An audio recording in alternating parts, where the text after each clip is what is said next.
सची देवी ने अपने पति के आने तक इंतजार करते हुए अपने सतीत्व की रक्षा करने के लिए महाराज नहुस के लिए पत्र में लिख दिया, महाराज आप आइए। मैंने कब मना किया, लेकिन हाँ मेरी एक शर्त है, शर्त यह है कि आप महात्माओं की पालकी में बैठ के आए, और बिना पालकी के आए तो फिर हमारे यहाँ तुम्हारा कोई काम नहीं है। महाराज नहुस इतने अंधे काम में कि वो महात्माओं को, श्रेष्ठ महात्माओं को बुला करके पालकी में लगा करके पालकी में बैठ करके जब चले, चिल्लाते जा रहे शीघ्र चलो, जल्दी चलो, शीघ्र चलो, जल्दी चलो। तो महात्मा अगस्त ने पालकी को नीचे रख दिया। वो कहने लगे, ओरे दुष्ट राजा, पहले तो तू हमारे ऊपर अधर्म कर रहा है, फिर कह रहा है शीघ्र चलो, जल्दी चलो। अरे हम चल तो रहे हैं, लेकिन तुझे ज्यादा शीघ्रता है, तो मैं तुझे श्राप देता हूँ, तुझे श्राप देता हूँ कि ओरे मूर्ख, तू अजगर हो जा। और सोई महाराज राजा इंद्र बने, और इंद्र बन के कछु दिन रह पाए, और सोई इनकी पगड़ी कितने धर सर्प बन गए अजगर। महात्मा अजगर बन गए ऋषि के श्राप से, और अजगर बन के महाराज जिस समय चले तो महात्माओं की विनती करी, महाराज मेरा उद्धार कैसे हो सकता। तो ऋषियों ने कहा, महाराज तुम्हारा उद्धार होगा द्वापर युग में, जब भगवान कन्हैया आवेंगे, और उस समय कौरव और पांडवों के मध्य में युद्ध होगा। उस युद्ध से पहले पांडवों को होगा वनवास, और उसी वनवास में भीम को तुम अजगर रूप में निगल जाओ, तब महाराज युधिष्ठिर तुम्हारे सवालों के जवाब देंगे। युधिष्ठिर के ही द्वारा तुम्हारा उद्धार होगा। उन्हीं महाराज नहुस के 6 पुत्र हुए थे, यति, याति, सयाति, आयति और बियति और कृति। 6 बेटा हुए। उन्हीं महाराज नहुस के याति नाम के बेटा है, वो प्रयागराज के राजा बना। और जब राजा बने, राजा बनने के बाद में शिकार खेलने के लिए जाते, उधर महात्मा शुक्राचार्य की बेटी देवयानी और बृहस्पति की बेटी शर्मिष्ठा, दोनों सहेली हैं, आपस में खेलने के लिए ऐसे ही जेठ की दोपहरी रहे, जहाँ में गर्मी में बड़ी परेशान, तो गर्मी में परेशान, तो उन बेटियों ने आपस में सलाह करी कि चलो हम सब लोग मिलकर के तालाब में स्नान कर जाओ। और स्नान करने के लिए जब तालाब में गई है, स्नान शुरू हुआ, स्नान कर रही है, तब तक अरे नहीं स्नान बनाई ऋषि नारद जी आई गए।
को आता हुआ देखा तो एक लड़की कहने लगी, बाबा नारद है, थोड़ी देर में चले जाएंगे, डुबकी मार के नीचे चली जाओ, थोड़ी देर डुबक मारे ना तालाब में, निकल जाए नारद से ऊपर आ जाओ।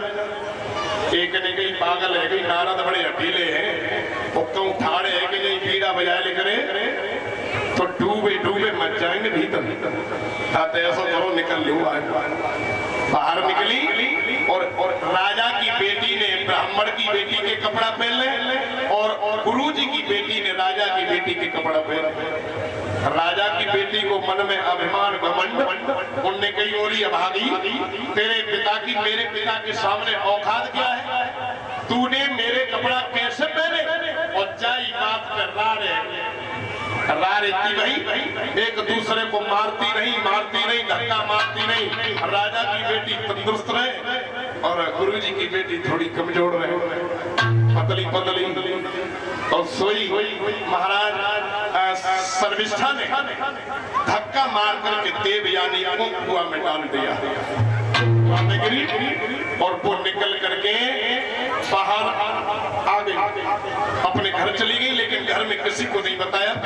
उसे कुआं में डाल करके आई, पूरी रात कुआं में पड़ी रही। सुबह हुआ, महाराज याती घोड़ा पर सवार जंगल के रास्ता से निकल रहे हैं, तो कुआं से बेटी ने जब घोड़ा के पैरों की आवाज सुनी तो आवाज लगा करके कहने लगी, महाराज कौन है, मुझे बचा लीजिए महाराज, मैं कुआं में सवेर से पड़ी, रोज कल से पड़ी हूँ, मेरे प्राण निकल जाएंगे, मुझे बचा लीजिए।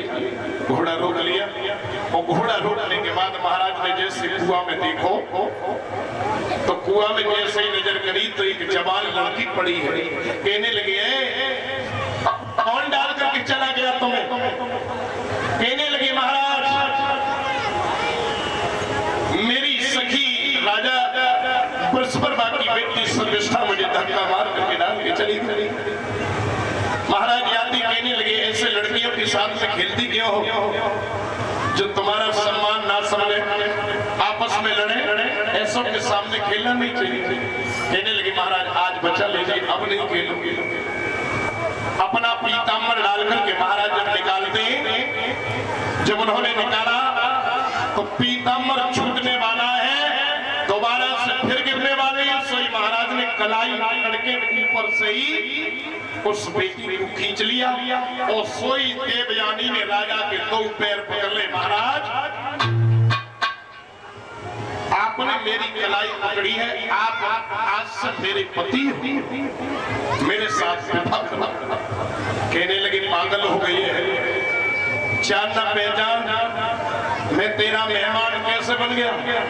और सुन, तू शुक्राचार्य जी की बेटी है, शुक्राचार्य बड़े ऊंचे ब्राह्मण हैं और बड़े क्रोधी संत हैं, श्राप देकर के भस्म कर देंगे, इसलिए मैं ऐसा कुछ नहीं करूंगा।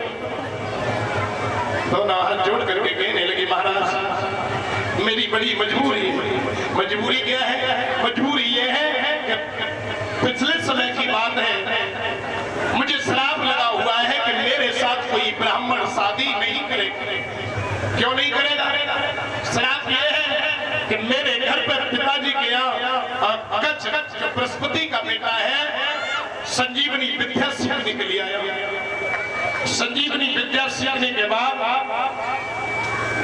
कच्छ जब जाने लगा तो कच्छ सुंदर था, बहुत सुंदर। उसकी सुंदरता देख करके मैंने कच्छ से पसंद कर दिया, कच्छ तुम मुझसे विवाह करो।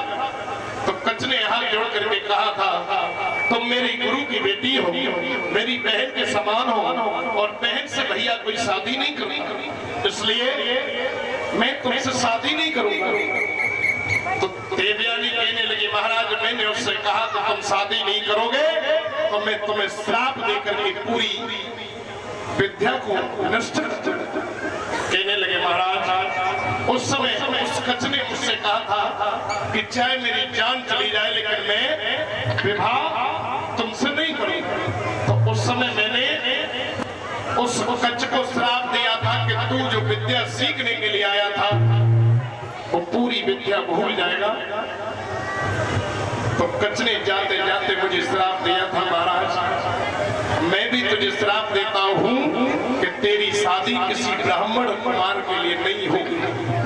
तो महाराज मेरी बड़ी मजबूरी है और मजबूरी में